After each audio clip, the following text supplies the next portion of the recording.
We are already looking at a system that is replete with abusive practices. Inside 3 Florida immigration detention centers, degrading and dehumanizing treatment, according to a new report by the group Human Rights Watch. These are not about lack of resource. These are not about disorganization. These are much more abuses by design. Belkis Wille authored the 92-page study, which focuses on conditions at Krome North Service Processing Center, the Broward Transitional Center, and the Federal Detention Center in Miami, beginning in January. These are the 3 facilities in Florida holding the largest number of people and where the abusive practices have become the most evident. Incidents like these at Krome, according to the report.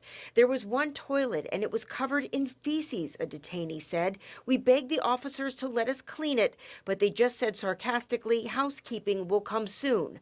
No one ever came. And officers made men eat while shackled with their hands behind their backs. We had to bend over and eat off the chairs with our mouths like dogs.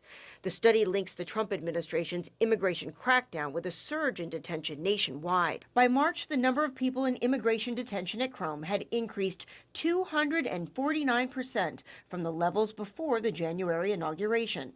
At times in March, the facility detained more than 3 times its operational capacity of inmates. The report also claims medical care is sometimes delayed or denied. Because of this mass medical neglect, there are at least 2 instances where we believe that this may have actually led to the deaths of individuals. One of them, 44-year-old Maxim Chernyak, a Ukrainian national here on a humanitarian parole program. He was taken to Krome by ICE in February, where his wife says he grew gravely ill and was denied medical care. Days later, according to the report, his wife rushed to HCA Florida Kendall Hospital, where ICE told her he'd been sent, but she was denied visitation. On February 20th, ICE told his lawyer that he had died.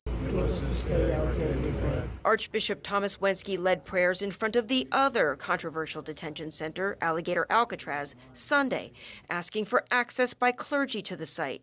Increased access to the centers is among the recommendations, along with avoiding detention when possible and ensuring reasonable conditions and medical care. I think it's so important that we don't allow this administration to misrepresent the kinds of people that are being detained right now. Unlike before, are people who don't have a criminal record.